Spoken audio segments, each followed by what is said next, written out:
सद्गुरु भगवान की जय। स्वामी जी महाराज की जय। शिवोहम नित्य शुद्धम निराभासम निराकारं निरंजनम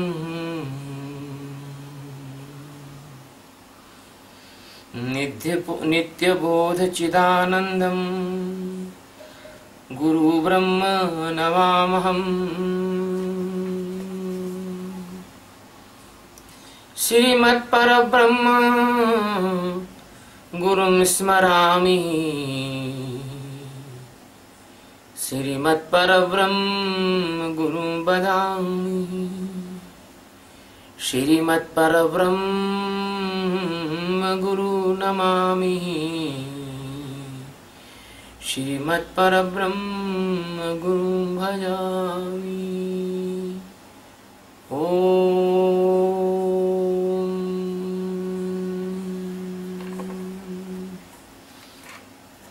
सद्गुरु भगवान की जय। आज का जो सूत्र है वो विश्व प्रसिद्ध सूत्र है। सारी दुनिया उस सूत्र को जानती है। अधिकतर लोग उस सूत्र को बोलते हैं, व्यवहार में लाते हैं। सूत्र कहता है कि कर्मण्येवाधिकारस्ते मा फलेषु कदाचन मा कर्मफल हेतुर्भूर्मा ते संगोस्त्व कर्मणि।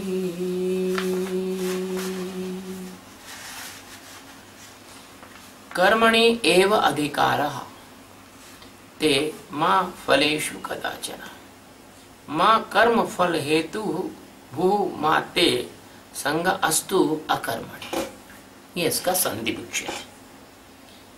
अब इसका अर्थ ऐसा है कि कर्मणि यानी कर्म करने में, एव यानी ही, अधिकार यानी अधिकार है तेरा, ते यानी तेरा, माँ यानी नहीं, फलेषु यानी फलों में, कदाचन यानी कभी, माँ यानी मत, कर्म फल हेतु यानी कर्म कर फलों का कारण यानी भोक्ता, भू यानी हो, ते यानी तेरे, संग यानी आसक्ति, अस्तु हो, अकर्मणि यानी कर्म ना करने में भी। भगवान कहते हैं कि हे अर्जुन जिज्ञासु, कर्म करने का ही अधिकार है तुझे, तू मजबूर है, कर्म करने का अधिकार है, लेकिन फलों में तेरा कोई अधिकार नहीं है। और जो कर्म फल है उसका तू भोक्ता मत बन। और कर्मों में तेरी आसक्ति नहीं होना चाहिए, और ऐसा भी मत हो कि तू अकर्मण्य हो जाए, कुछ करे भी नहीं। ये तो इसका शब्द का अर्थ है और पूरी दुनिया इसी ढंग से इसको जानती है। लेकिन इतना सीधा सीधा यदि होता ये सब कुछ, तो ये सारा जगत ब्रह्मवेत्ता हो जाता। फिर तो गुरु की कोई आवश्यकता नहीं रहती। किताब पढ़ पढ़ के लोग ब्रह्मवेत्ता हो जाया करते। इसका गहरा कुछ अर्थ अलग है। वो अर्थ इस ढंग का है, मैं आपको बताता हूं कि भगवान सच्चिदानंद सद्गुरु जो हैं श्री कृष्ण, ये आप अपने साधक अर्जुन को, अपने जो अन्य आने वाले साधकों के लिए इस श्लोक में कहते हैं कि यह जो श्लोक है इसमें निष्काम कर्मयोग का अत्यंत महत्वपूर्ण उपदेश भगवान ने दिया है। इस सूत्र में, इस श्लोक में कहते हैं भगवान कि जीवात्मा का तो केवल कर्म करने का ही अधिकार है। कर्मण्येवाधिकारस्ते, जीवात्मा का केवल कर्म करने में अभ्यास है, अधिकार है ना। जीवात्मा केवल कर्म कर सकता है। और संसारी लोग कहते हैं भैया तो निष्काम कर्म योग है, फलाना है, ठिकाना। भैया कोई भी कर्म जो है निष्काम नहीं हो सकता। कारण ये है कि कर्म करोगे तो फिर उसमें आपको उसका फल आएगा तो जरूर। जीना है किसी भी व्यक्ति को, तो वो चाहे रो रो के जिए या हंस हंस के जी ले, जीना तो पड़ेगा। एक पुरानी पिक्चर का गीत है, यहाँ पर बोलने में बहुत आपको समझ में आएगा। उसमें ऐसा है कि दुनिया में अगर आए हैं तो जीना ही पड़ेगा, जीवन है अगर जहर तो पीना ही पड़ेगा। आप इस दुनिया में आए हैं तो आपको जीना पड़ेगा ही। और जीवन, वास्तव में जीवन जो है वो जहर है, ये बात पक्की बात समझ लेना। जो लोग कहते हैं ना, अरे साहब जीवन तो बड़ा अमृत है, नहीं, जीवन जहर है। क्योंकि जब तक इस जीवन में माया की नींद है तब तक ये जहर ही है। समुद्र मंथन चल रहा था तो राक्षसों को क्या मिला था मंथन के बाद? देवताओं को अमृत मिला था और राक्षसों को मिली थी मदिरा, बारूणी। तो यदि आप परमात्मा की ओर जाने वाले नहीं हो और परमात्मा के पक्ष में भी नहीं हो, तो आपकी किस्मत में यह माया केवल आपको मूर्छा की शराब, अज्ञान की शराब यही देगी आपको। जो अज्ञानी होता है ना, वो जीवन भर छीना झपटी में लगा रहता है, छीनने में लगा रहता है। अब कहीं भी देख लो, पद में देख लो, जमीन में देख लो, रिश्तेदारी में देख लो, आप प्रतियोगी परीक्षा में देख लो। आदमी चाहता है कि मैं ज्यादा से ज्यादा उच्च नंबर लाके दूसरों की सीट छीनूं। नेता चाहता है मैं चुनाव जीतकर मैं सीट छीन लूं किसी पार्टी की। हर जगह छीना झपटी है। और एक कोई कर्म है, ऐसा एक कोई कर्म बता दो, दुष्कर्म जो अज्ञानी नहीं करता। ऐसा कोई दुष्कर्म नहीं होता जो अज्ञानी नहीं करता है। फिर एक बात याद आती है, कहते हैं कि देह धरे का दंड है, सब काहू को होए, और ज्ञानी हंस हंस कर सहे, मूर्ख सहता रोए। भगवान कहते हैं कि जो कर्म है वो तो आपको करना ही पड़ेगा। वो तो असंभावी है, उसको करना ही पड़ेगा। कौन है जो श्वास बंद कर लेगा? श्वास लेना भी तो कर्म है। कौन है जो भोजन करना बंद कर देगा? भोजन करना भी तो कर्म है। चाहे तुम शाकाहार करो या फलाहार करो या दुग्धाहार करो या जलाहार करो, कुछ ना कुछ तो आपको लेना ही होगा। शयन करना भी एक कर्म है, सोना तो पड़ेगा, है ना। पानी पीना भी एक कर्म है। तो यदि जैसे आपको भोजन करना है तो आपको कमाना तो पड़ेगा। चाहे आप बाबा भी बन जाओ तो भी आपको कम से कम इतनी योग्यता रखना पड़ेगी कि आपके शिष्य आपको भोजन की व्यवस्था कर सके, है ना। ये बात अलग है कि कोई आदमी लकवे का मरीज है और बिस्तर पे पड़ा हुआ है और बेचारे उसके माँ बाप उसको खिला रहे हैं, लेकिन खाना तो पड़ेगा, भोजन मुंह में डालना पड़ेगा, चबाना पड़ेगा, क्योंकि वो तो कर्म है ना। कर्म तो करना पड़ेगा और कर्म कर कमाना पड़ेगा। तो आपको पूरी की पूरी माया में आपको रहना पड़ेगा। आप कहाँ बचोगे? ना कर्म से बचोगे ना फल से बचोगे। नौकरी करते हो, अपेक्षा करते हो समय पे तनख्वाह मिल जाए, समय पे इंक्रीमेंट लग जाए। व्यापार करते हो, अपेक्षा करते हो मेरी बिक्री अच्छी हो जाए। जो भी तुम्हें करना तो होगा, इसलिए कर्म से तो कोई बच नहीं सकता। अब चाहे वो ज्ञानी हो और चाहे वो अज्ञानी हो, को दोनों भी कर्म से नहीं बचते। कर्म तो करना पड़ेगा। संसारी हो या कोई सन्यासी हो, संसारी को भी कर्म करना है और सन्यासी को भी कर्म करना है। कर्म सबके साथ बंधा हुआ है। परंतु एक बात है, अज्ञानी के जो कर्म होते हैं वो फल की लालसा में होते हैं। अज्ञानी फल की कल्पना करके कर्म करता है। अज्ञानी का जीवन ऐसा है जैसे पशु का जीवन है। पशु को कोई खाने की वस्तु, बंदर को केला दिखाओ वो तुरंत आके आ जाएगा केला लेने को, कुत्ते को रोटी दिखाओ पूंछ हिलाने लग जाएगा। इसी तरह से आदमी को 500-500 रुपए की गड्डी दिखाओ, वो बिल्कुल आ जाएगा, भाई कैसे दे रहे हो, क्या कुछ काम है? बोला हाँ ये काम कर दो, ले लो। और तो और अज्ञानी आदमी को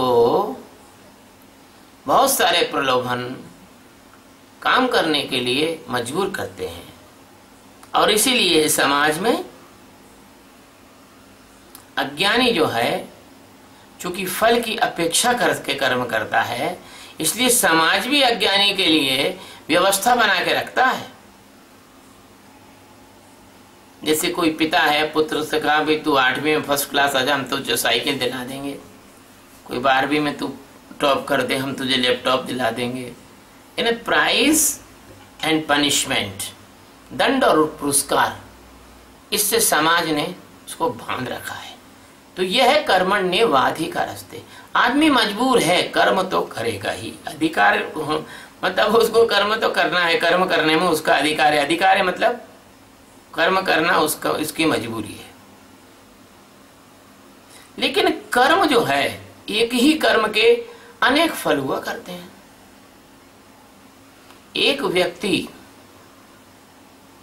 मोहल्ले में किसी से झगड़ा हो गया, उसने उसको गोली मार दी, पुलिस वाले पकड़ के ले गए और सिद्ध हुआ फांसी हो गई। एक आदमी के मारने से, 2 आदमी को मारने से फांसी हो गई। और उसी के परिवार का एक आदमी देश की सीमा पर खड़ा है और उसने 5 आदमी को नहीं 50 आदमी को गोली से मार दिया युद्ध में, उसको परमवीर चक्र मिल गया। कर्म दोनों का एक था, लेकिन परिणाम अलग अलग हो गए। हत्या दोनों ने ही की है, लेकिन एक को हत्या के लिए पुरस्कार मिला और एक को हत्या के लिए मृत्युदंड मिला, है ना। ऐसे ही आप समाज द्वारा स्वीकृत किसी स्त्री के साथ विवाह करते हैं और बैठते उठते हैं, ये आपको इसके लिए पुरस्कार, आपके रिश्तेदार लोग आपको रिसेप्शन में प्रेजेंट देते हैं, कोई गुलदस्ता देता है, कोई प्रेजेंट देता है। लेकिन यदि आप यही व्यवहार बिना विवाह के और किसी के साथ जबरदस्ती कर लें तो आपको पकड़ के 376 धारा में बंद कर दिया जाएगा। एक ही कर्म के 2 अलग अलग परिणाम हैं।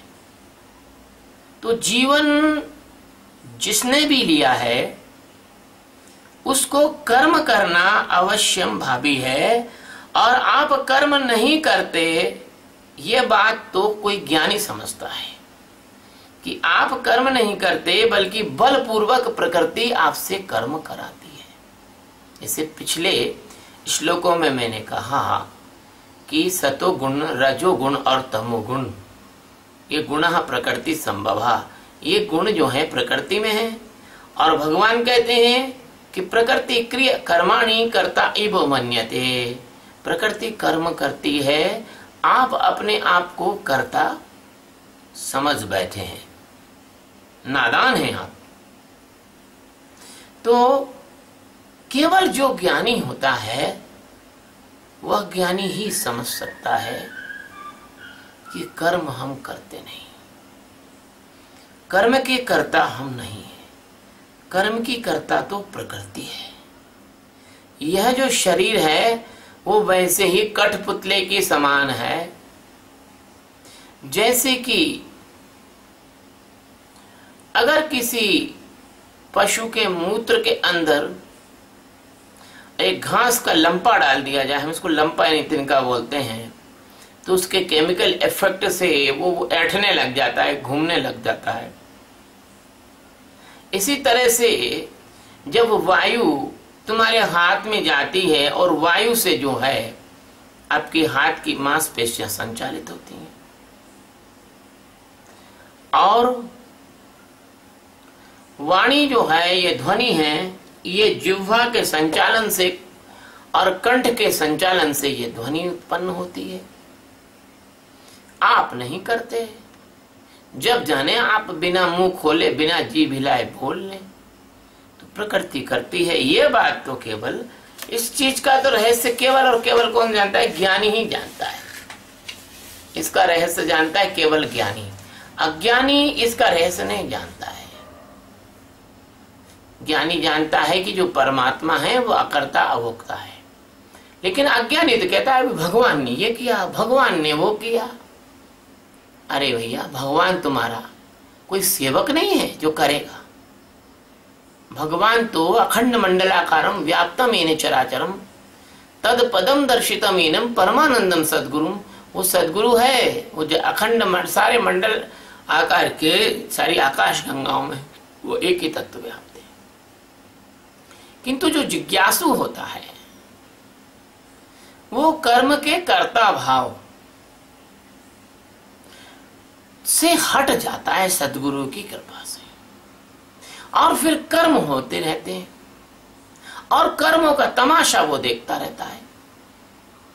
सद्गुरु भगवान कर्मों की अनिवार्यता में भी जगाना सिखा देते हैं। ये संसार अशांति का स्थान है। इस अशांति में भी सद्गुरु भगवान ज्ञान की प्यास बुझा देते हैं।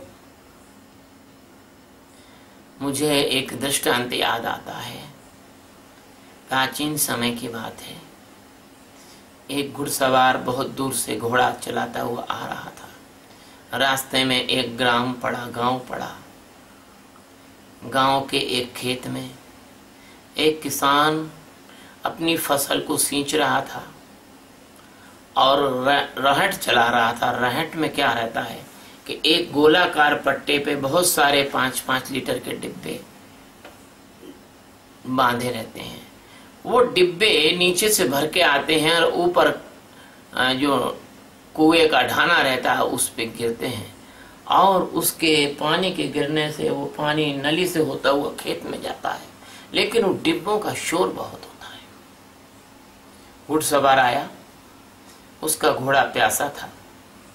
उसने कहा, ये भाई, ये तेरा रहट बंद कर दे, क्योंकि बहुत आवाज कर रहा है, मेरा घोड़ा पानी नहीं पी रहा, बिचक रहा है। किसान ने कहा, भाई अगर तुमको पानी पिलाना हो तो इस आवाज के बीच में पिला दो।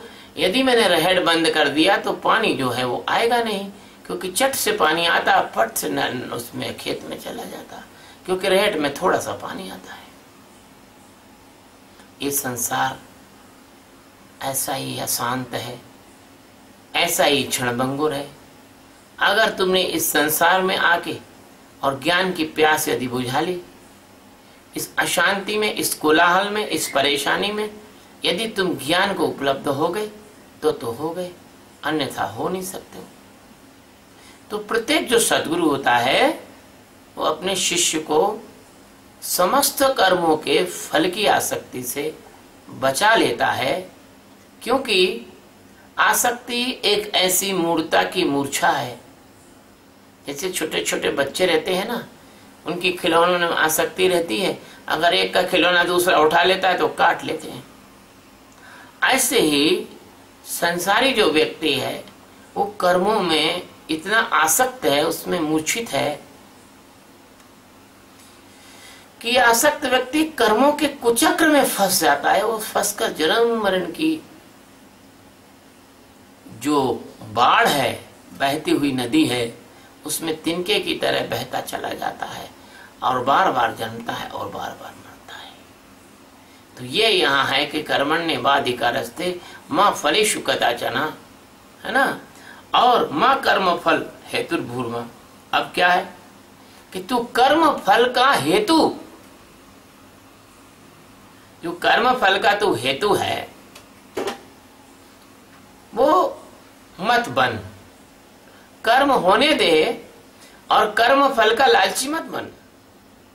तो कर्म फल का लालची आदमी कब नहीं बनेगा? जब वो प्रत्येक कर्म को सजगता पूर्वक दृष्टा साक्षी होके करेगा। कर्ता होकर कर्म मत करो। कर्ता हुए तो फिर तुमको भोक्ता होना होगा। तो ये कर्म योग का बड़ा महत्वपूर्ण सूत्र है कि प्रत्येक कर्म को तुम दृष्टा साक्षी होके करो। It is called the work meditation. ये काम करने की कला है। ये काम करने समय ध्यान करने की कला है। तुम्हारा काम तुम्हारा ध्यान हो जाएगा। मूर्ख लोग कहते हैं वर्क इज वर्शिप, तो वर्क इज वर्शिप हो सकती है लेकिन वो वर्क मेडिटेशन नहीं हो सकता जिसमें कर्ता भाव होता है। तो कर्म के फलों में तेरी आसक्ति नहीं होगी। यदि तू दृष्टा साक्षी होकर कर्म करेगा तो तेरी आसक्ति उसमें नहीं होगी। जो फल मिला तो ठीक, ना मिला तो ठीक, सुख आया तो ठीक, दुख आया तो ठीक, सुख आए तो सुख के साक्षी, दुख आए तो दुख के साक्षी, शांति आई तो शांति के साक्षी, अशांति आई तो अशांति के साक्षी, मान हुआ तो मान के साक्षी, अपमान हुआ तो अपमान के साक्षी, पुण्य कर्म हो गया तो पुण्य कर्म के साक्षी। गलती से कोई पाप कर्म हो गया किसी कारण से, तुमने पुण्य के हिसाब से किया, तुमने इसको पुण्य के हिसाब से किया और वो तुम्हारा पुण्य जो कर्म था वो पाप में बदल गया, तो उसके भी साक्षी। शांति आई तो उसके साक्षी, अशांति आई तो अशांति के साक्षी, सुख आए तो सुख के साक्षी, दुख आए तो दुख के साक्षी, दंड आए तो दंड के साक्षी, पुरस्कार आए तो पुरस्कार के साक्षी। ऐसे तुम अगर हर कर्म में साक्षी रहे तो तुमको संसार का कोई भी कर्म जो है फल का हेतु नहीं बना पाएगा, तुम्हें अपने फलों में नहीं घसीट पाएगा, तुम्हें आसक्ति की ओर नहीं ले जा पाएगा, तुम्हारे आंतरिक जीवन को आंदोलित नहीं कर पाएगा, विक्षेप नहीं दे पाएगा। तुम्हारी आसक्ति, तुम्हारी समता, इसको तुम्हारी जो आसक्ति है तुम्हारी आंतरिक समता को नहीं तोड़ पाएगी। तुम्हारा जो इक्विलिब्रियम है उसको डिस्टर्ब नहीं कर पाएंगे। जब तुम कर्मों के कर्तापन का अध्यारोप अपने पे नहीं करोगे तब तुम कर्तापन से हटकर साक्षी के में तटस्थ होकर कर्म करोगे तो कर्म फलों का जो हेतु है, हेतु किसको कहते हैं? जिसके लिए कर्म किए जाते हैं, है ना। जैसे वास्ते राज्यपाल, है ना, वास्ते राष्ट्रपति, राष्ट्रपति के लिए, है ना। तो यह जो जिसके लिए कर्म किए जाते हैं वह अज्ञान ही तो कर्मों का हेतु है। अज्ञान के कारण सारे कर्म हो रहे हैं, ऐसा जानकर कर्म करते हुए भी आप कर्मों के फलों का जो कारण है, वृत्तियां हैं, संस्कार हैं, भोगों के बंधन जो हैं, ये बनाते हैं आपको, बांधते हैं आपको, वो बंध नहीं पाएंगे, वो बन नहीं पाएंगे, तुम्हारा अगला जन्म होगा नहीं। इस तरह से जो संग दोष है, जो संग द्वेष है, आसक्ति दोष है, वह तुम्हारे अंदर नहीं आ पाएगा। आसक्ति रहित कर्म करना बहुत बड़ी कुशलता है। आसक्ति रहित कर्म करना ये बहुत बड़ी कुशलता है। किंतु ऐसा नहीं कि तुम सब कर्मों को त्याग करके ही बैठ जाओ एक तरफ कोने में, ऐसा नहीं। भगवान श्री कृष्ण कहते हैं कि ऐसा मत करो कि तुम परिवार और समाज का पर बोझा बन जाओ। जो लोग अपने जीवन यापन के लिए कुछ नहीं कमाते और समाज को उसके दिए बदले में कुछ लौटाते नहीं हैं, वो लोग ज्ञान को प्राप्त इसलिए नहीं कर पाते क्योंकि उनका सारा जो जीवन है ना वो बोझ जैसा बन जाता है। सन्यासी या मेरे शिष्य जितने भी हैं उनको समाज पर या परिवार पर बोझ नहीं बनना है। वो मुझे एक गीत याद फिर आ गया, पुराने जमाने का गीत है। वो ऐसा है, संसार से भागे फिरते हो, भगवान को तुम क्या पाओगे। संसार से भागने से भगवान मिलता नहीं, और संसार में रहकर जागने से भगवान यानी भगवत्ता आप में प्रकट हो सकती है, प्रकट हो जाती है। इसके समापन के पहले मैं कुछ और भी स्पष्ट कर दूं कि इसका सारांश यह है श्लोक का कि हे अर्जुन, तू जब साक्षी अवस्था में जीने लगेगा तो तेरे कर्म जो हैं, तेरे व्यर्थ के कर्म स्वतः समाप्त हो जाएंगे। केवल कर्तव्य कर्मों को तू करेगा जिन कर्मों से साक्षी नहीं टूटता। साधक के लिए वही कर्म उपयुक्त होते हैं जिनसे उसका साक्षी नहीं टूटता। और फल की आकांक्षा तो तब तक होगी जब तक तेरी मूर्छा होगी। मूर्छा का दूसरा नाम कर्ता भाव है। अतः साक्षी में जीने पर कभी कभी फल की आकांक्षा खड़ी न होकर अधिकाधिक शांति, संतुलन, समता, तटस्थता, आत्मानुलोकन ही होता रहता है। तेरे द्वारा किए गए कर्म अकर्म हो जाते हैं, मानो तूने किए ही नहीं है। और पाप और पुण्य से तू प्रभावित होता नहीं अर्जुन। इसी को कर्म की कुशलता कहते हैं, इसी को योग कर्म सुकौशलम कहते हैं। ऐसी स्थिति उत्पन्न होती है, कर्मों की कुशलता उत्तम कोटि की हो जाती है और कर्म जो है आपको तनाव रहित, चिंता रहित, वांछा रहित और साधना का अवरोध नहीं बनते। कर्मों का संग अर्थात कर्मों के बारे में व्यर्थ का चिंतन, जुड़ाव, आसक्ति, मोह कर्मों की कुशलता का ह्रास तो करते ही हैं, कर्ता को भोक्ता बनाकर अज्ञान की बेहोशी में बिलाते हैं। इसलिए बिना साक्षी साधना के निष्काम कर्म योग संभव ही नहीं है। साक्षी की तटस्थता से ही कर्म फल के संबंधों को तोड़ा जा सकता है। साक्षी से ही यह नींद टूट सकती है। जुड़ने पर आसक्ति स्वाभाविक है और टूटने पर जागरण स्वाभाविक है। इसलिए हे अर्जुन, तू इस प्रकार से जी मानो तू जगत में नहीं परमात्मा में ही जी रहा है। कर्म जगत में हो रहे हैं, प्रकृति में हो रहे हैं, तू तो बस इस खेल को देख। सतगुरु भगवान की जय। स्वामी जी महाराज की जय। शिवोहम।